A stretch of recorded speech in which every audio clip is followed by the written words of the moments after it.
Hello everyone, ಇವತ್ತು mutton pulao ಮಾಡೋದು ಹೇಗೆ ಅಂತ ನೋಡೋಣ ಬನ್ನಿ. ಇಲ್ಲಿ ನಾನು ಫಸ್ಟ್ ಮಟನ್ನ ಬೇಯಿಸ್ಕೊಂತಿದ್ದೀನಿ. ಸ್ವಲ್ಪ ಎಣ್ಣೆ, ಈರುಳ್ಳಿ, ಪುದೀನ ಸೊಪ್ಪು, 1 kg ಮಟನ್ನು, ಅರಿಶಿನದ ಪುಡಿ, ಸ್ವಲ್ಪ ಉಪ್ಪು ಹಾಕಿ 4ರಿಂದ 5 ವಿಷಲ್ ಕೂಗಿಸ್ಕೊಂತಿದ್ದೀನಿ. ನೆಕ್ಸ್ಟ್ ಕುಕ್ಕರ್ಗೆ ಎಣ್ಣೆ, ತುಪ್ಪ, ಅದಕ್ಕಾದ್ಮೇಲೆ ಎಲ್ಲ ತರ ಪಲಾವ್ ಸಾಮಾನು ಹಾಕಿ ಈರುಳ್ಳಿ, ಮಟನ್ ಚರ್ಬಿ ಮತ್ತೆ ಕೊತ್ತಂಬರಿ, ಪುದೀನ, ಮೆಂತ್ಯ ಇವೆಲ್ಲ ಹಾಕಿ ನೀಟಾಗಿ ಮಿಕ್ಸ್ ಮಾಡಬೇಕು.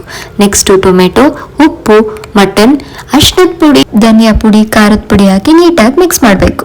ನಾನಿಲ್ಲಿ ಕೊತ್ತಂಬರಿ, ಪುದೀನ, ಮೆಂತ್ಯ, ಮೆಣಸಿನ್ಕಾಯಿ, ಶುಂಠಿ, ಬೆಳ್ಳುಳ್ಳಿ, ಚಕ್ಕೆ, ಲವಂಗ, ಏಲಕ್ಕಿ, ಸ್ವಲ್ಪ ಸೋಂಪು ಮತ್ತೆ ಜಾಯಿಕಾಯಿನ ಹಾಕೊಂಡು ಪೇಸ್ಟ್ ರೆಡಿ ಮಾಡ್ಕೊಂಡಿದ್ದೀನಿ.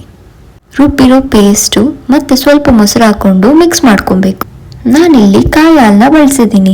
3 ಲೋಟ ಅಕ್ಕಿ ತಗೊಂಡಿದ್ದೀನಿ, 2 ಲೋಟ ಕಾಯಿ ಹಾಲು, ಮಿಕ್ಕಿದ 4 ಲೋಟ ನೀರು ಹಾಕಿದ್ದೀನಿ.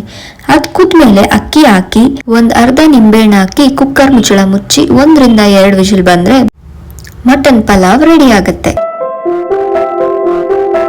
ಈ ವಿಡಿಯೋ ನಿಮ್ಗೆ ಇಷ್ಟ ಆಗಿದ್ರೆ ಲೈಕ್, ಶೇರ್ ಅಂಡ್ ಸಬ್ಸ್ಕ್ರೈಬ್.